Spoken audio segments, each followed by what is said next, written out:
look at how we hold a knife, first of all we set up our board. So we've got our chopping board and it's on top of a damp cloth and it won't move around.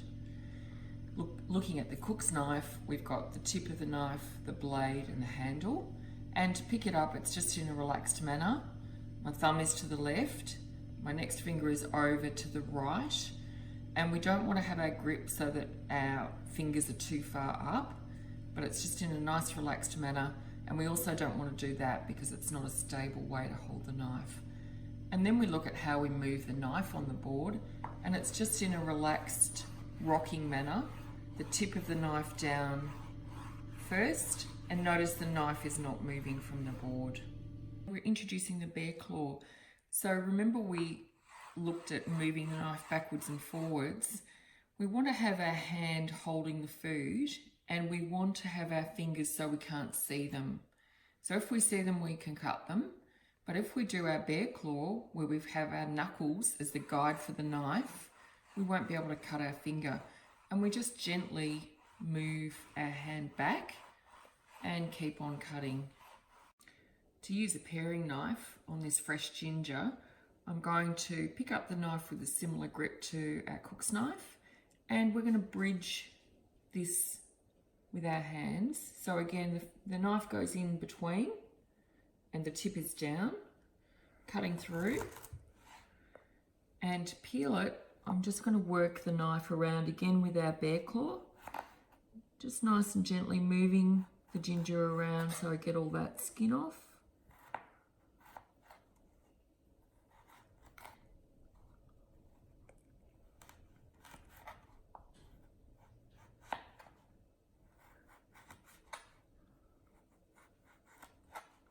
Slight angle on the knife pushing down, and then we're ready to cut our ginger. Notice I'm taking the knife off the board this time because of the height of the ginger. So I can't hold it down on the board as I did previously. To cut this apple, we're going to again use the bridge, and we're bringing the knife in with the tip down. We're going to cut through. Then we're going to place the flat side of the apple down through the middle, in the bridge. Then we're going to take out that top part of the apple, and again, then we're going to chop it in half each, and to take out the core, always cutting away from ourselves.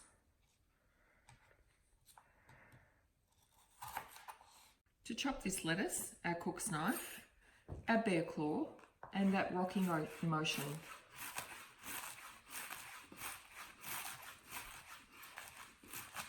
Moving our fingers back.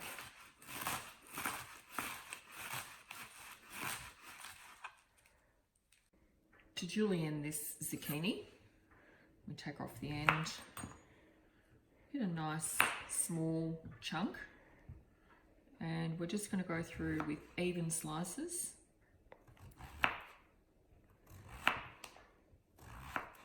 Our bear claw at the top.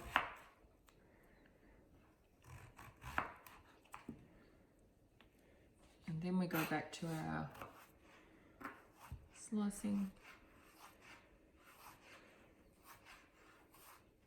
And there's our julienne. To dice our eggplant, we're going to pick up the cook's knife. Again, the bigger knife because of the bigger vegetable. Cutting through.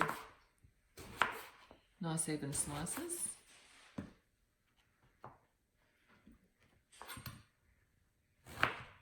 Cutting all the way down. Bear claw, moving my fingers back, and then moving the vegetable round so that you've got a nice even line. Bear claw again, cutting down.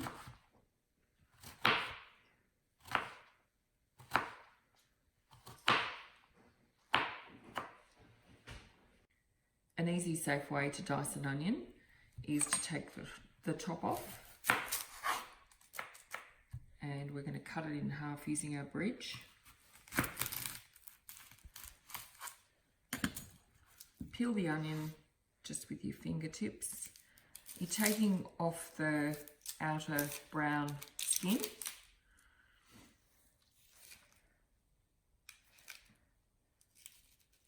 And I'm leaving this part to help me hold the onion on the board. Putting the flat side down, and then we're going to bridge again, cutting all the way through, not quite to the bottom of the onion and not quite to the back.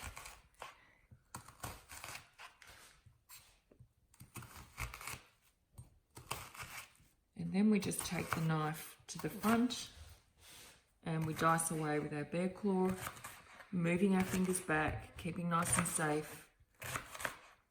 Again, lifting the knife because of the height of the vegetable.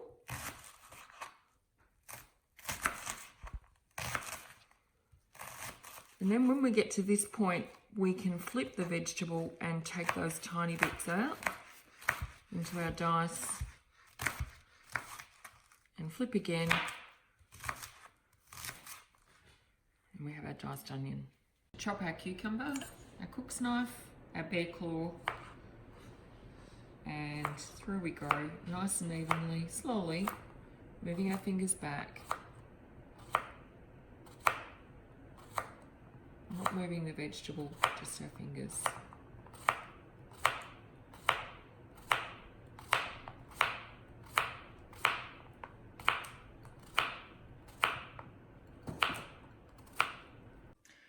To grate this carrot, we're going to pick up the grater with a nice firm grip. We've got this part of the grater sitting down on the board, a slight angle, and then we're just going to work through the carrot.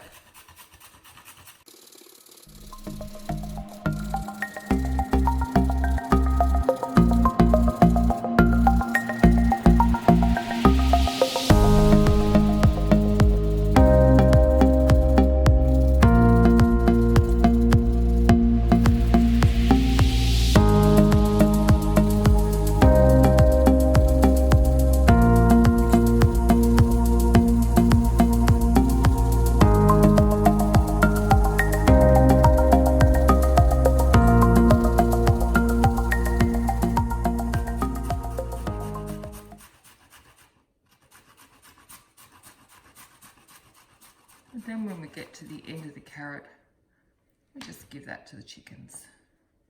To use a vegetable peeler on this potato, always cutting away from ourselves.